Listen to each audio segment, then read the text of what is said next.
Hi, Mike Mikowski again with another update on building space shuttle orbiter models. So we're going to get the messy desk version today. Last few days have been spent working on decals, mostly the Lake County Spaceport decal set.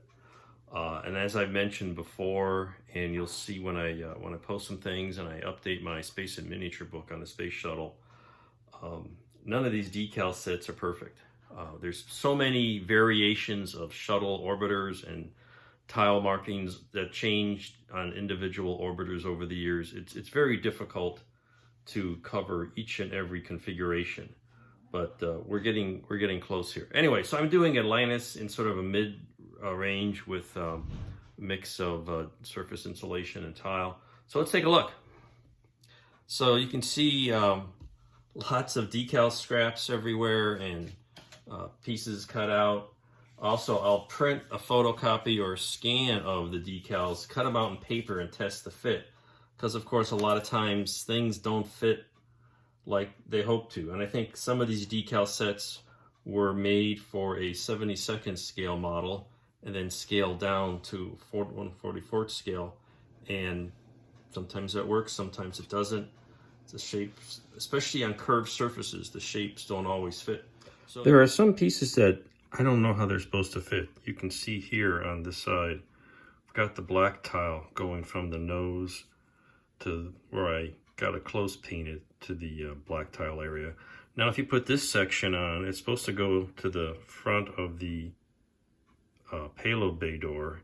But look how far you can kind of see in front of my orange marking is a line that probably indicated where the black should have gone, but it clearly doesn't fit. And then if you go above it, you can see it overlaps a section over there of the white tile markers. And if you line it up to the bottom of the chine, it doesn't go up high enough to meet the tile that goes around the windows. So it's close, but it's exasperating because it requires a lot of trimming. You can see here we've got, you can see the painted areas. I haven't got to the wing tops. I've been mostly working on the nose. And you can see that's pretty close to being done. I'm going to have to paint the windshield areas. And I've got some photos that'll show up later. But the window outlines on the Lake County are different from, for example, the ones that are provided from real space models. They're different shapes. And neither one matches exactly the Revell kit parts. I think the real space ones are closer to the kit, but the Lake County is closer to what the shuttle actually looks like.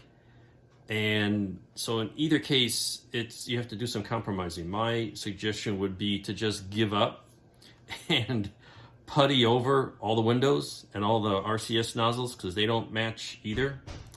And again, I'm gonna have to paint the, and I'm not sure what a color. I'm probably gonna use like a gloss black on the top. I've got some of the side ones done. I got the hatch. It's not exactly where it should be, but close enough.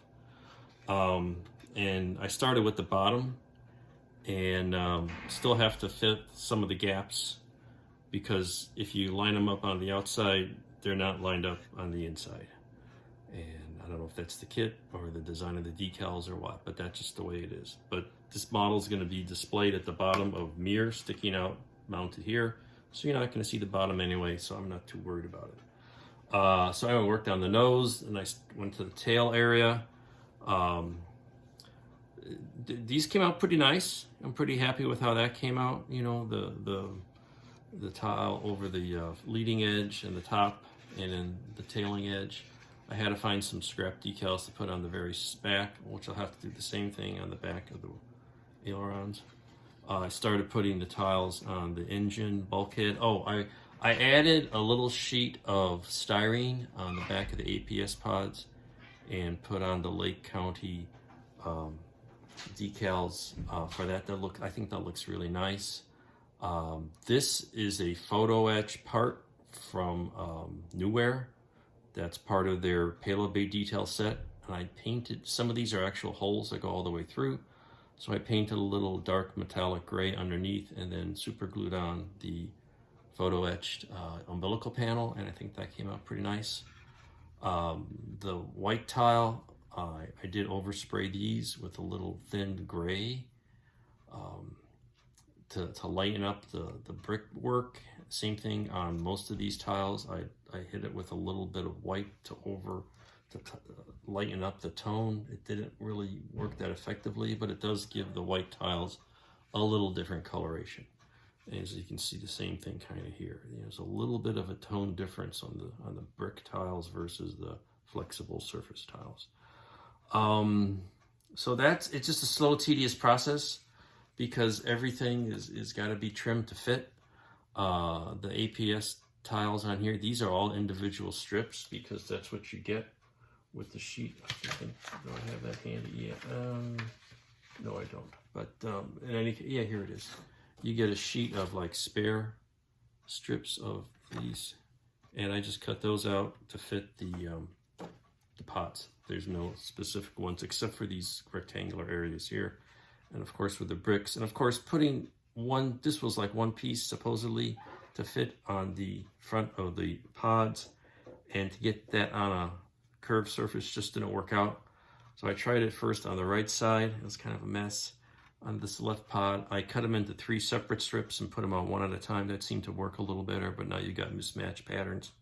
So it's really difficult to pull that off. But anyway, it'll look good enough when it's done. So that's where we are. Just finished the front yesterday, and I think I'm pretty much done with the back. So the next thing, I'm gonna finish patching up the bottom. Oh, these leading edges are partly patched up.